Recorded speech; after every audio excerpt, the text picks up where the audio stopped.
Bonsoir Émilie. Un siècle d'histoire pour l'Académie, une histoire riche, mais on oublie souvent le nom de son créateur, Louis Abiat.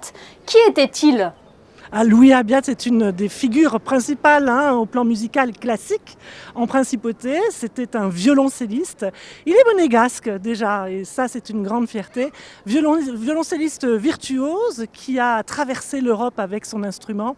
Il avait commencé par étudier à Turin, voyez-vous, et puis il avait même été appelé par Toscanini pour être violoncelle solo à la Scala de Milan au cours de sa carrière. Il est passé par Paris et il a enseigné de très nombreuses années à Saint-Pétersbourg en Russie, où il a fait une grande école de violoncelle. Il a d'ailleurs écrit une méthode de violoncelle qui a été utilisée notamment ici à l'Académie Régnier III pendant plus d'une soixantaine d'années. Et puis, bien sûr, il est compositeur et il n'y avait pas une seule saison en principauté sans qu'on interprète la musique de Louis Abiat, bien sûr, au concert de l'Orchestre Philharmonique. Oui, après sa riche carrière, Louis Abiat est revenu ici à Monaco. Dans les différentes biographies que l'on peut lire, on parle de lui comme un compositeur incompris. C'est parce qu'effectivement, il avait une œuvre qui n'avait pas fonctionné à Paris.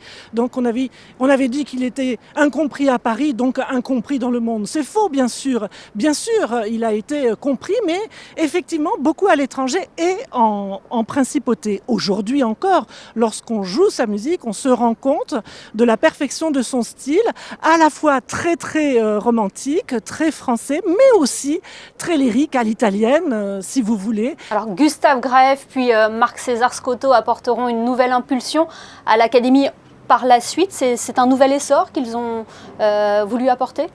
Oui, à chaque étape, on voit bien, il y a eu 8 directeurs et puis à présent une directrice, donc 9 responsables de cette école de musique d'abord, puis appelée Académie Régnier III. Et on voit bien que chacun des responsables de cet enseignement a apporté des pierres. Alors, Graef, évidemment, Gustave Jean Graef est très très proche de Abiat dans le sens où lui aussi il est violoncelliste, lui aussi il est monégasque et il est tout à fait dans son héritage, je dirais. Avec Scotto, on a une autre, Marc-André Scotto, on a une autre dimension dans le sens où Scotto, qui était lui-même compositeur, était aussi un immense chef d'orchestre.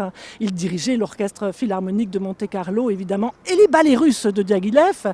Et il a donné une ampleur déjà plus nationale, voire internationale. C'est à partir de Scotto qu'on voit des élèves de l'Académie Régnier III embrasser des carrières internationales. Quelles sont les autres dates importantes à retenir concernant l'histoire de l'Académie Régnier III, qui ne s'est pas toujours appelée ainsi, vous nous l'avez rappelé. Alors d'autres grandes dates, c'est notamment le déménagement de cette école qui s'est trouvée pour commencer ici, sur le port de Fontvieille, à l'origine en 1922. Et puis le premier déménagement aura lieu à la Villa Millefiori, justement où se trouve le premier building construit et inauguré en 1969 du côté de Monte-Carlo. Ensuite, l'école revient du côté de la Condamine, dans la rue Princesse Florestine, avec 2 bâtiments ici, inaugurés notamment l'un en 1976, pour enfin arriver à la Condamine sur le port, avenue Albert Ier, tout à fait près des autres instances municipales et de la médiathèque, par exemple, de la bibliothèque. Et là, nous sommes déjà dans les années 1990. Là, on vient de balayer presque un siècle déjà de musique en principauté. Plus globalement, Corinne Schneider, Monaco a été une terre d'inspiration pour de nombreux compositeurs. Certains ont la principauté dans leur cœur. Je pense par exemple à Camille Saint-Saëns. Oui, Camille Saint-Saëns, Massenet était vraiment fréquenté la principauté à la fin du 19e siècle, au début du 20e siècle. Mais ce qui est intéressant de noter, c'est que l'Académie Régnier III est vraiment un organe qui s'intéresse et qui est destiné directement à la population monégasque.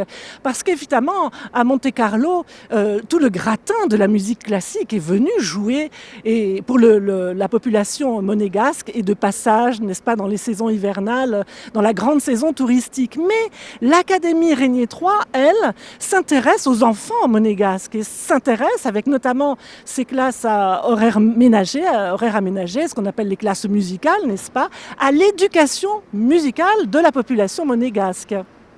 Eh bien, merci beaucoup Corinne Schneider d'avoir été avec nous à l'occasion de ce premier temps fort de la célébration des 100 ans de l'Académie Régnier III. Merci infiniment. Merci Émilie.